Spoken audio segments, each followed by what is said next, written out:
guys, SirVern back here, and today I'm reviewing God of War 2, played on the PS Vita. This originally came out on the PS2, and I believe there's a PS3 collection with this title on there, and I think I own that as well on the PS3. So I'm going to go over the same 5 categories I always do: graphics, performance, gameplay/story, replayability, and then fun factor. Give each category a score from 1 to 10, average it up, then talk about the game a little bit. So this is an action game. I'm trying to beat all the God of Wars. I beat God of War 1 on the PS Vita TV a year or so back. Playing a lot of handheld games right now because of the new baby. It's just easier. This game, I was looking for something, around 10 hours. I saw online on howlongtobeat.com this said 11. It took me like 18. But that's a lot of like setting the Vita down, changing a diaper, feeding the baby, that kind of thing. So maybe about 15 hours. I also got stuck few different times. This is a difficult game. So we'll start with graphics. I'm gonna give graphics an 8. I think they're pretty good for the PS Vita. Some of the backgrounds can be kind of washed out. The graphics are kind of muddy. Like the colors are just kind of dreary, which is, and that's what they intended. The character models, however, look really good. Enemies look really good. A lot of cool effects. So respectable for the Vita. I'm give graphics an 8.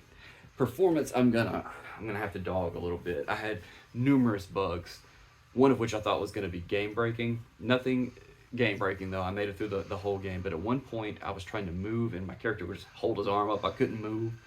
Restarted the Vita twice, ended up and went back to working. No idea.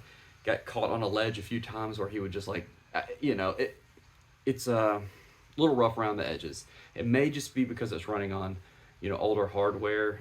It's probably going to be a much better experience played on like the PS3. But I'm going to give performance a 6 because I definitely ran into some bugs, and we'll just leave it at that. Gameplay/story is the next category, and man, I loved it. I think the gameplay is super addicting and fun. Upgrading your character, getting stronger. You kind of have to pick where you want to put your the currency to upgrade, which is the red. I don't even know what they call it, but bunch of different kind of weapons to play with and upgrade. I like the puzzles aren't too hard.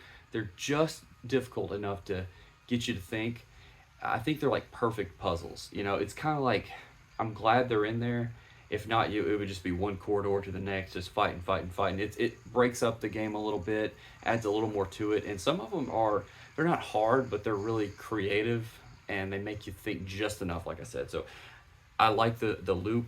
And gameplay is the best part of this category, but I also include story. So story just adds to the gameplay. Story is really cool. I do have some critiques, not of the story, but the presentation of the story.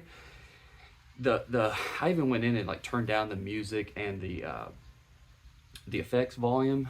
And granted, I got a screaming baby and stuff going on in the background, but sometimes I'd be holding the Vita up to my ear trying to hear the characters talk during like cutscenes, which the cutscenes are awesome.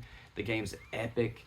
It is a crazy, over-the-top, violent game, and I love it. So I gave it a 9 for gameplay/story. It is a great game with a cool story, addicting gameplay loop. The fighting mechanics are great. You can parry, all kind of stuff I didn't expect to be able to do during the game. I was able to, because this is an older game.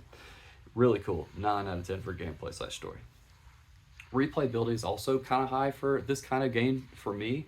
It's a long game, long-ish game, 15 hours, and it has a bunch of trophies it'll require you to go through at least a few times if you're not following a guide, but at least twice. I mean, there's some difficult battles that I think require you to do in a certain way, or play the game in a certain way to get to those battles, maybe and there are missable trophies. All that, I'm just trying to say, there are trophies that make you play the game a few times, and the game's enjoyable enough where you may want to play it a few times. So I'm gonna give replayability a 7.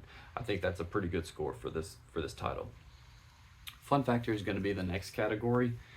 I had a lot of fun with the game. There were some frustrating elements. Like I said, the difficulty, it offered me easy mode like 4 or 5 different times, and I want to say it offers you that if you die like 20 times. So there were some bosses, I'd be like, my wife would look over at me. She's like, "Are you sure you're good at video games?" Just to aggravate me, because I was getting torn up. It is tough. Some of these bosses, it was really tempting to knock the difficulty down a little bit, but I didn't. I stuck through under normal, and it has a harder difficulty mode, which also, adds to the replayability, although I don't think there's a trophy for beating it under that difficulty. Could be wrong, though. There is a platinum, by the way. So I'm giving fun factor an 8. So just to recap, graphics an 8, performance a 6, gameplay/story a 9, replayability a 7, fun factor an 8. That averages out to a 7.6 out of 10. Good game. Close to great. It's not the best action game I've ever played, but I definitely recommend it. I'm a fan of the God of War series now. This game just set that in stone. The first game was good. This one was a little better, I think. They're both really good, and it just adds on to the second one. And just some notes I wrote. Amazing boss fights. I love the boss fights.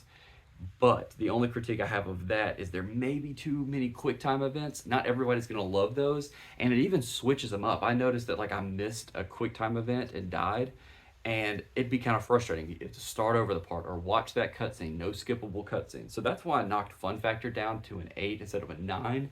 Because I don't love quick time events. I mean, I don't hate them. They're fine. But when you implement, there may be too many in this game. That's what I'm trying to say.